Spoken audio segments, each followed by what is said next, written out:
Je me présente comme l'homme fort de la guerre en Irak. Sous ma direction, nous assurons la victoire. Je protégerai les intérêts de l'Amérique. Comptez sur moi.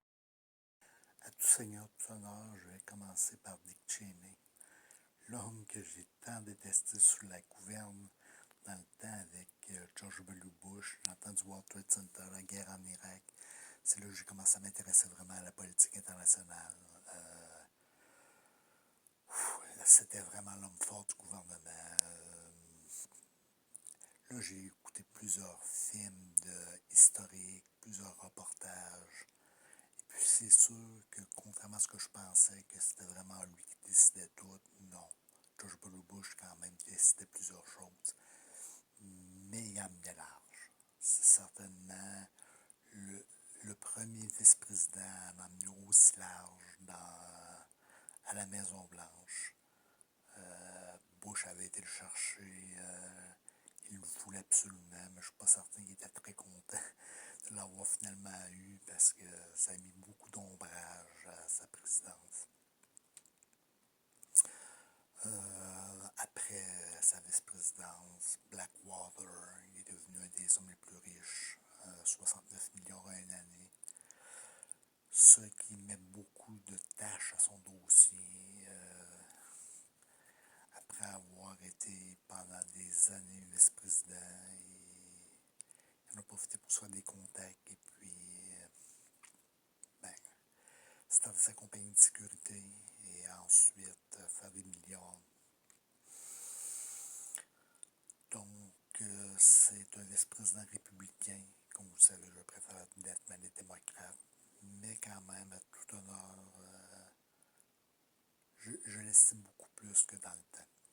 Donc, la parenthèse sur Dick Cheney est faite. Merci. Bonjour à tous, je suis Joe Biden, votre meilleur conseiller. Pour réussir, il faut un plan solide et passer à l'action. Ne laissez pas les obstacles vous arrêter, persévérez, suivez ces conseils et vous atteindrez vos objectifs. Maintenant, mon deuxième préféré, Joe Biden. Vice-président sous la gouverne de Barack Obama. Il était dominant. Il a beaucoup aidé Obama. Il était un homme de confiance. Il était un bien meilleur vice-président que président, tout simplement à cause de sa santé. Il était plus jeune. Avec Trump et Biden, je me rends compte que les hommes de 80 ans être président. Même ce coup, je pensais voter pour un gars comme Bernie Sanders, mais il est rendu à 86 ans, c'est sa puissance. Les gars ont plus la résistance. Mais comme vice-président, Joe Biden a été vraiment dominant. Il était de tous les combats avec la croissance qui se produit dans le pays, avec... c'est sûr qu'en ayant Barack Obama non plus, ça ne nuit pas. Il était, selon moi, avec John F. Kennedy, le plus grand président que j'ai pu connaître. Là. Je ne connais pas toutes les Washington, Jefferson, tout ça. Mais disons de l'époque moderne, à partir des années 60, Kennedy dans une classe à part, Obama en deuxième, Clinton en troisième. Il n'y a pas grand républicain. Merci. We are here to ensure justice for all. With these tools, we will build a stronger future. Together, we can uphold the principles of our nation. Maintenant, première position en tant que vice-présidente, celle que j'ai le plus préférée de tous les temps, Kamala Harris. Kamala, je l'ai commencé à la suivre quand elle était encore procureure de la couronne. Elle était quatrième dans la course pour devenir présidente. Et puis, finalement, ça n'a pas marché. Biden a passé. Et puis, Biden est allé chercher pour chercher une certaine frange de l'électorat démocrate qui était plus... les femmes noires, aller chercher la communauté noire aussi. Biden était assez loin de ça. Kamala Harris a fait un travail absolument incroyable. Absolument incroyable. La meilleure. Je suis le bras droit de Donald Trump. Ensemble, nous allons rendre à l'Amérique sa grandeur. Nous sommes plus forts que jamais. Et maintenant, à tout seigneur, tout honneur, le dernier, non le moindre, J.D. 2025 de Donald Trump, son deuxième mandat. Au début, peut-être parce que je suis extrêmement jaloux, il est plus jeune que moi, il est vice-président, il était sénateur. Mais force d'admettre qu'il fait quand même une bonne job. Il réussit à tempérer quand même bien le caractère bouillant à notre cher Donald. C'était pas son ennemi, c'était son ennemi juré. Donc, JD, probablement candidat à la présidence en 2028. Je souhaite bonne chance parce que, d'après moi, les démocrates vont chercher le 2028. Moi, je vais vous parler des VP des USA. Certains, comme Biden, ont eu un grand impact. D'autres, comme Pence, sont restés discrets. C'est un rôle crucial, mais pas toujours visible. Salut tout le monde, deuxième partie des vice-présidents. Donc, je vous souhaite des petites notes. Je vais le lire un peu parce que c'est très complexe, puis je veux surtout pas l'oublier, puis je veux pas que ça soit trop long non plus. La première partie, c'était vraiment sur les 4 derniers vice-présidents qui ont redéfini la fonction de vice-président. Car au début des vice-présidents, c'était une fonction qui était vraiment banale. Mais maintenant, c'est rendu vraiment... c'est la deuxième plus haute fonction, pas du législatif, mais de l'exécutif du gouvernement américain. Il est la deuxième personne la plus puissante au monde.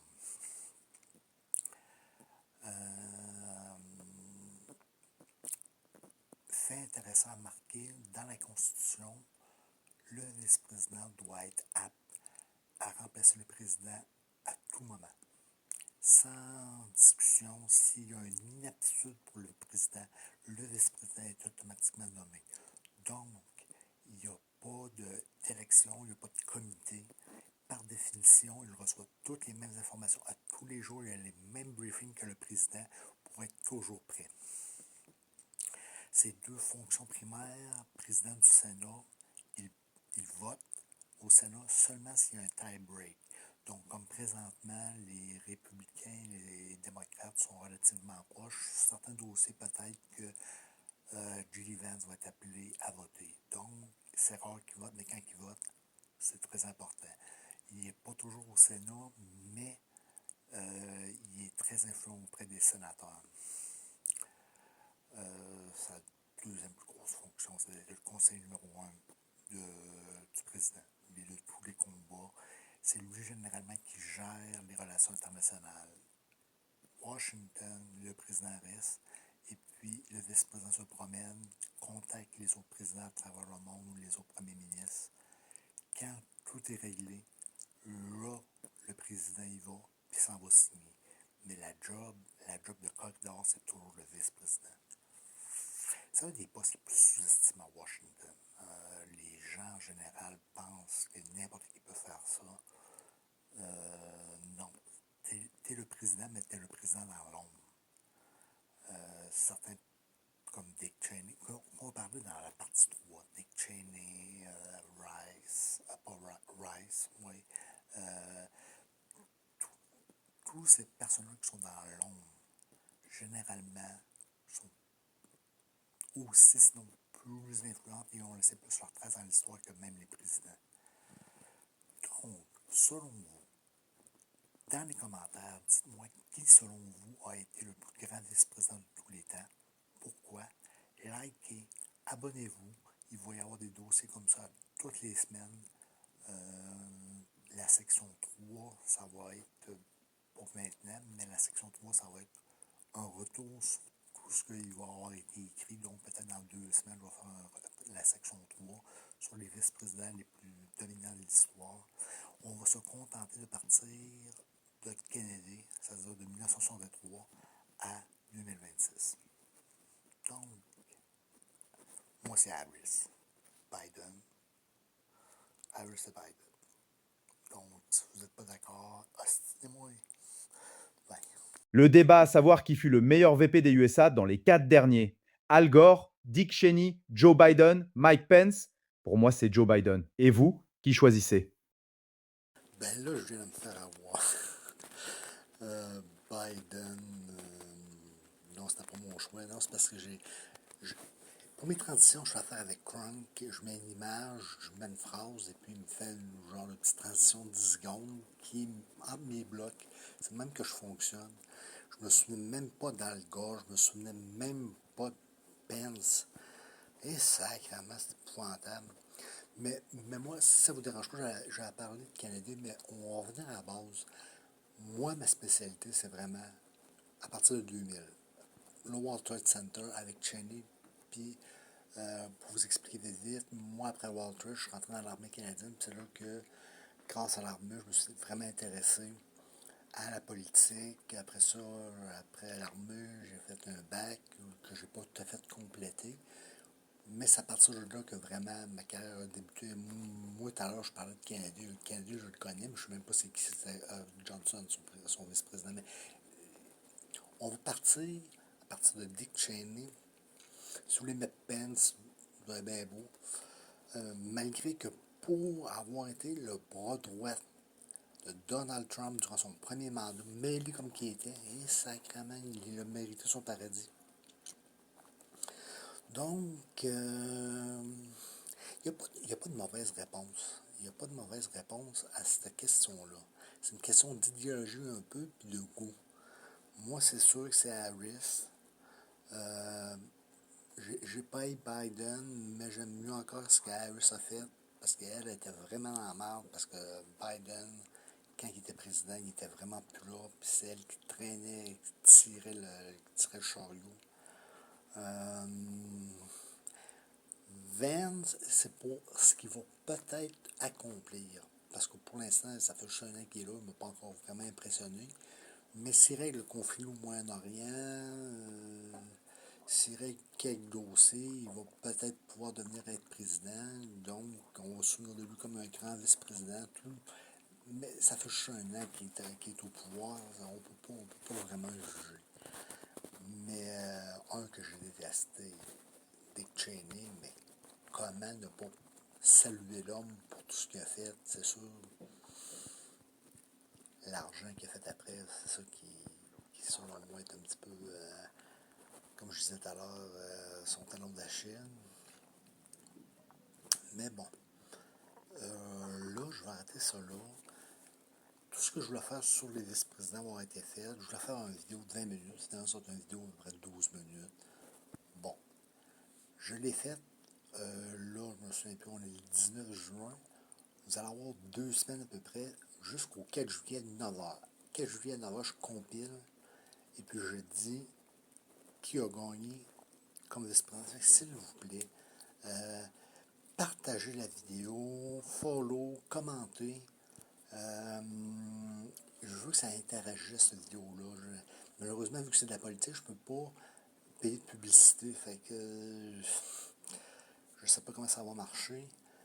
Mais argumentez. Dites un nom, puis on va argumenter. À partir d'asseoir, la vidéo va être prête.